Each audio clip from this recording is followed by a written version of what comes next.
রাজ্যে আজকে যে পরিস্থিতি চলছে অরাজকতা, এর থেকে আপনি উদ্ধার চান, বেরিয়ে আসতে চান, সবার শুনতে পর্যন্ত আসতে ভয় পান। আমি তো উল্লেখ করলাম আপনাদের এই সবার কথায়, এটা তৈরি করা না। এই অবস্থা যদি পরিবর্তন চান তাহলে দিল্লিতেও পরিবর্তন করতে হবে, সাহস করে বেরোতে হবে। আমরা এই কেন্দ্রে যার সমর্থনে এই সভাটার আয়োজন করেছি, ভারতীয় জাতীয় কংগ্রেসের প্রার্থী, আমাদের ত্রিপুরা প্রদেশ কংগ্রেস কমিটির বর্তমান সভাপতি, একসময় বিধায়ক ছিলেন একাধিকবার, সে যদি আশিস হাত চিহ্ন। আমি বিশেষ করে মার্কসবাদী কমিউনিস্ট পার্টির বন্ধুদের বলবো, কোনো দিন তো আমরা হাত চিহ্ন ভোট দেয়নি, এখন আমাদের বলছেন হাত চিহ্ন ভোট দিতে হবে। কংগ্রেসে তো কোনোদিন কাজটা করে তারা কাজ চিহ্ন ভোট দেয়নি। গত বিধানসভার নির্বাচনে এই কেন্দ্রে তো কিছু হলো, কংগ্রেসের বন্ধু আপনাদের ভোট দিয়েছে। তাহলে আপনারা কোনো এই পরিস্থিতি দেশের স্বার্থে, রাজ্যের স্বার্থে, আপনার স্বার্থে, জনগণের স্বার্থে আওয়াজ উঠেছে। আপনি যদি ওটা মানে ধরে বসে থাকেন, না না খাস্তা তরি তারা ছাড়া কোথাও ভোট দেবো না, যাবোই না ভোট দিতে, ভুল করবে, তাহলে সুবিধা হবে তা বিজেপির সুবিধা। এটা তো ব্যক্তি আশিস প্রশ্ন না, এটার সঙ্গে রাষ্ট্রীয় স্বার্থ, জাতীয় স্বার্থ, দেশের স্বার্থ, এই প্রশ্নগুলো ওতপ্রোতভাবে যুক্ত। এটা মাথায় রাখতে হবে। কাজে সেখানে সংকীর্ণতার কোনো সুযোগ নাই, রাজনীতিতে সংকীর্ণতার কোনো সুযোগ নাই, শেষ বলে কোনো কথা নাই। প্রতিদিন প্রতিনিয়ত আন্তর্জাতিক পরিস্থিতির প্রেক্ষাপটে জাতীয় পরিস্থিতির মধ্যে পরিবর্তন হচ্ছে, তার প্রতিফলন রাজ্যে রাজ্যে ঘটছে। তার থেকে দাঁড়িয়ে বাস্তবতার মাটিতে আপনাকে সিদ্ধান্ত নিয়ে অগ্রসর হতে হবে। তাই আপনাদের কাছে বলছি, ওই সংকীর্ণ দৃষ্টিতে নিজেকে আবদ্ধ রাখবেন না, করবেন না।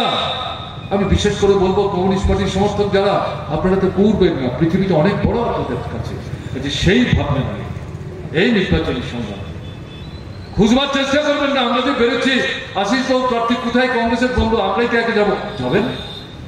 আশিস বাবু বন্ধুদের যদি সংখ্যা এখানে কম থাকতে তা অসুবিধা কি? আমরাই তো তাকে প্রার্থী বলে সমর্থন করেছি। আপনি বসে থাকবেন নাকি?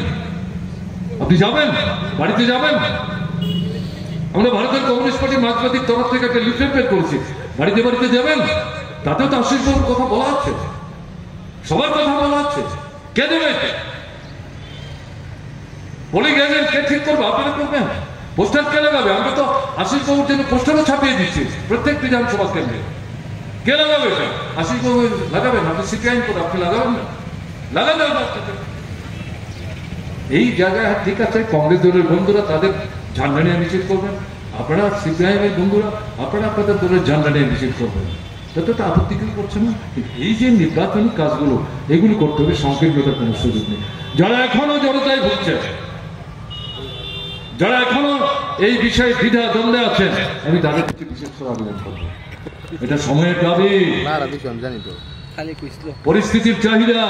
আপনাদের সবার উদ্দেশ্যে আমাদের আবেদন, এই লড়াইটার গুরুত্ব, তাৎপর্য জাতীয় প্রেক্ষাপটে উপলব্ধি করে নূতন উদ্যমে আপনাদের কিন্তু বেরোতে হবে। ঘরে ঘরে যান, বড় বড় মিটিং করা যাবে না, সময় কম। ঘরে ঘরে যান, একটা পাড়ায় যান, 2টা 4টা 5টা 10টা বাড়ি একসাথে নিয়ে বসুন। গেলাম, নমস্কার করলাম আর চিহ্ন দেখিয়ে চলে আসলাম তা না, তাদের মনে প্রশ্ন থাকবে, জিজ্ঞাসা থাকবে। আপনারা যাবেন, বামফ্রন্টের লোক আমি বলছি, সরকারে ছিলেন অনেকদিন, 25 বছর এক নাগারে, এর আগে 10 বছর, সবই ঠিকঠাক আমরা করতে পেরেছি, ঘটনা তা না, কিছু ভুলভাল ছিল না তা না, ইচ্ছাকৃত না হোক অনিচ্ছাকৃত। অনেকের মধ্যে খুব বিক্ষোভ থাকতে পারে, প্রশ্ন করতে পারে, আপনারা ছিলেন, করলেন না, গেলাম, এত কিছু দেখলেন না, ঠিক আছে, তার তো জবাব আপনারা দিয়েছেন, শিক্ষা আপনারা দিয়েছেন। এখনই কি চান এটা ধরেই আপনি বসে থাকবেন? যা অরাজকতা চলছে এটা চলতে দেবেন? বুঝাতে হবে, রেগে নেই, ক্ষুব্ধ হবে, বিনয়ের সাথে জয় করতে হবে, সঙ্গে নিয়ে চলুন একসাথে নতুন ভাবে আমরা এগোতে চাই।